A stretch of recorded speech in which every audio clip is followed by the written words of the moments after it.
I just finished having dinner with my buddy Andrei Rublev. He had a great match. If you don't know about monetary theory, you earn, spend, and save monopoly money because they just inflate it, they print more, Okay, mes amis, it has been a long day in Paris. I'm so tired. I am no longer on the Camino. Why? Because my friend Andre is playing at the French Open Roland Garros, and I wanted to go support him and watch. I had an amazing 9 days walking, and now I'm at Zaragoza Delicias station. This is the weirdest train station I've ever seen.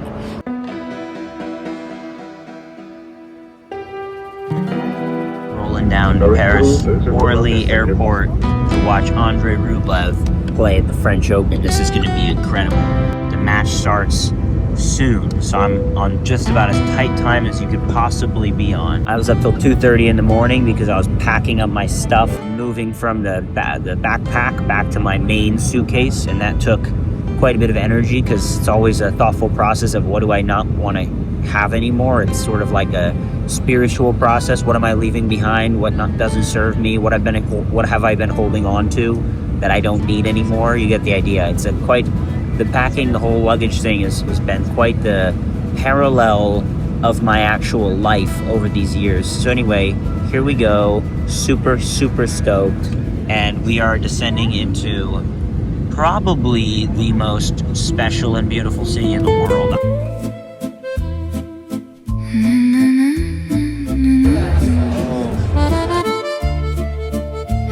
Leaving the French Open, the vibes are immaculate. It's just a normal evening in Paris at 8:45. So I'm not as mobile as I once was some days ago with just a backpack. Now I have a small backpack and a guitar and a suitcase, and hence my mobility is limited. Nevertheless, I walk the 40 minutes from the grounds of the tennis to my hotel simply because I have nothing better to do. I have plenty of things to do, but there's none of them are better than an evening stroll through the grand city of Paris, the only place fit for a civilized man to live. Alright, so I'm in this tiny little elevator, and I gotta push this thing. Okay, I truly love Paris, so this is my cute room. So cute. Then look at this. Proper Parisian balcony up on a high floor like this. This is just incredible. C'est incredible. Alright guys, out into Paris for the day. Had a good breakfast. Now it's time for a good walk. I want to go buy a notebook and I want to get a haircut. Last time I got it cut was in Paris in 2024, 2 years ago. So I'm going to go to the same place I did last time just as a ritual. It's quite a far walk. It's close to Les Deux Magots, one of Hemingway's favorite spots in town. All right, mes amis, I just bought this incredible hat. So I'm basically a local now, if you can see. I parle un peu de français and I have a cool hat, so I'm basically French. If I speak English, I speak like this because I do not speak English normally. I speak like I'm from Paris. So if you do not understand me, you should try to learn French first because it's much more important than English. Café du coin connaît bien mon prénom, mais sans toi le matin. These kids are so excited to see the Eiffel Tower. Le Tour d'Eiffel, le Tour d'Eiffel. I'm the same way. Every time I see it, I'm like, whoa, didn't see that coming. Pretty crazy and cool what they were building back in the day just for the purposes of beauty. Let's make that happen again. When the governments are inflating all of the money to nothing, there's actually leftover money because, believe it or not, when they take 30% of everyone's money, or 40 or 50, there should be so much left over that it's not even funny. But guess where it's all going? Fraud, waste, abuse, corruption. That's actually what's happening. They're not actually spending that on public services. If they just spent it on roads and stuff and programs that were good for people, it would be a few percentage points of. Think about how much money that is in the entire nation's economy. Mon amour, la grande ville dort en solitaire. Et je ne suis qu'une ombre. So today was a fantastic day. I just finished having dinner with my buddy Andrei Rublev. He's a tennis player on the tour. but also just an incredible human being. He had a great match yesterday.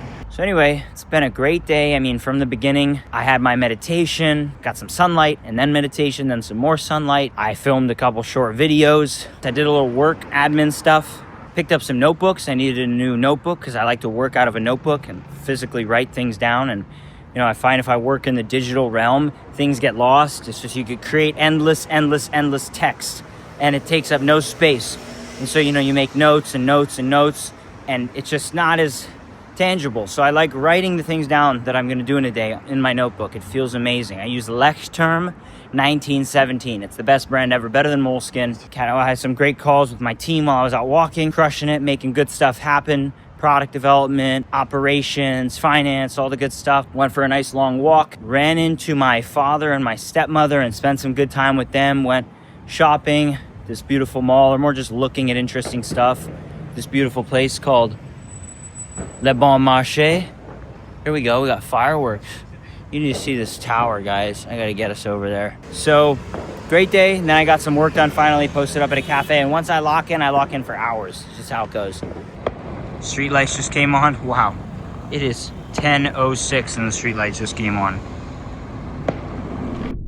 All right, everybody, we are here at Roland Garros watching Andre play in the third round, men's singles. He is playing Nuno Borges. We had a good dinner last night. He's in good spirits, and let's freaking go. All right, guys, so we've just entered the gates. We're coming into Roland Garros, the tournament grounds. This is the large Philippe Chatrier Stadium where the largest matches take place. Here, they're trying to get people playing pickleball. I don't know why. All right, everybody, this is Suzanne Leglen. Let's go.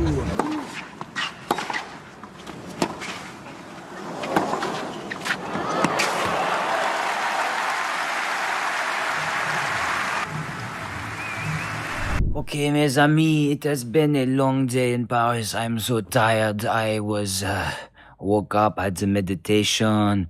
I went downstairs, I did some work, and then I had the breakfast, petit déjeuner, so delicious. Croissant. Went for a walk and made a phone call, talk about the business. Important, très important, the business, you know. I went to the tennis and I watched my friend Andre. He won the match. Okay, now I'm going German on you. I mixed Italian and German. I watched tennis and Andre won. He kept us on the edge of our seat, but it was a great match. A great day, and then I just sat in the lounge all afternoon and I just worked. That was it. I just worked until the evening. It's too late. It's 11 p.m. I need to be asleep by 9 normally. I'm fasting, haven't eaten since lunch, so I'm going to sleep like a baby and wake up early and do it all over again tomorrow. All right, guys, I'm here taking in some sun, and it feels incredible. Why? Because they didn't spray chemtrails today. It's a blue sky, chemtrail free, and the sun feels amazing when there aren't chemtrails. Why? I don't know. First of all, you're not getting bombarded with aluminum particles and all this other crap. Second of all, the sky is blue, so it's just clean, direct sunlight. And I'm just like, oh, I've just been on phone calls all morning. I'm taking in sun, sitting here at this beautiful cafe, feeling like a million bucks.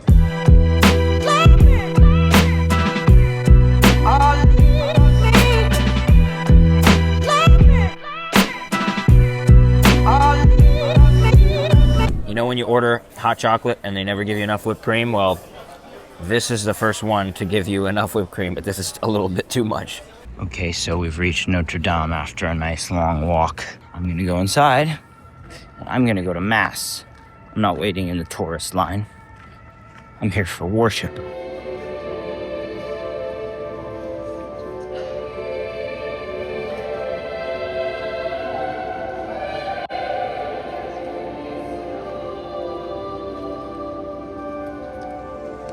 This is incredible. The choir of children. Beautiful, beautiful. I don't know what the piano thing's called, but it's crazy. This is unbelievable. Unbelievable.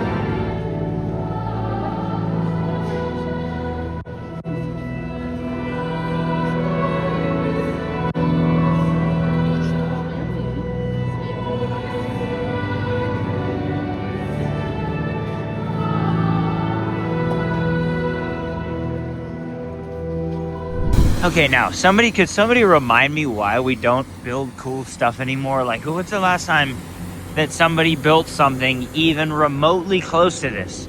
They built this in 1890 something, like 130 or 40 years ago. What have we done since then that was even a quarter as cool? We had 2 world wars where we basically destroyed everything. They've been printing so much money for creating bombs and airplanes and guns that your money's worth nothing and you can't pay your rent even with a normal job. Not because things are expensive, no. You don't know about monetary theory and that the reason your rent is expensive and your life is expensive and you feel like you can't keep up, it's not because of some evil billionaires. It's because the government, it's very simple.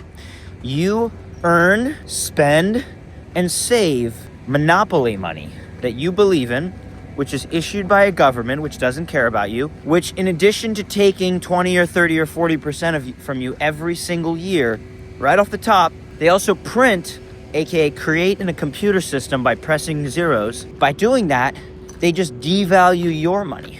How?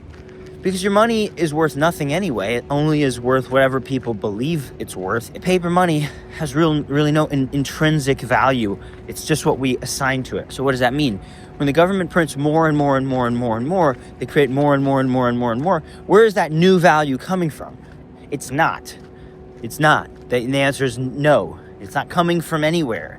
It's diluting all of the value that you have put into the system through your earning, spending, and saving. People who have spent years and years and years and years working and saving and trying to get ahead, and they're still struggling after decades and decades and decades and decades of saving and working hard and so on. So many people struggle to actually get ahead and feel comfortable, even after a lifetime of work. Why?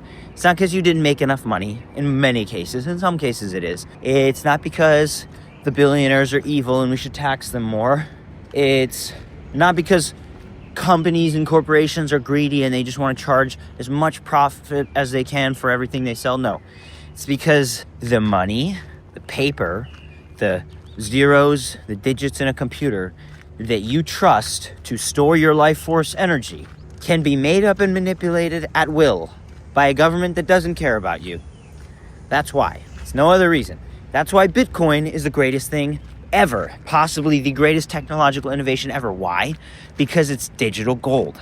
In the sense that gold, you can't just print more gold. You can't just make more gold. Gold was a strong store of value because nobody could just make more gold. Guess what? If they could have, they would have. And they would have stolen all the value from your gold by just creating as much as they wanted and making your gold thereby worthless. That's what has happened every single time. In fact, even in Rome, what they started doing is clipping coins. So the government wanted to take more money, so they'd collect taxes, they'd clip the coins and put them back into circulation. In doing so, they'd literally steal some of the precious metals, silver or gold, that those coins were made from. That was the earliest form of inflation. And basically the exact decline of the value of the currency through inflation and mixing with cheaper metals is exactly correlated with the fall of the Roman Empire. Pompous, increased spending, and overconfidence in their authority, sound familiar? Basically led to their demise.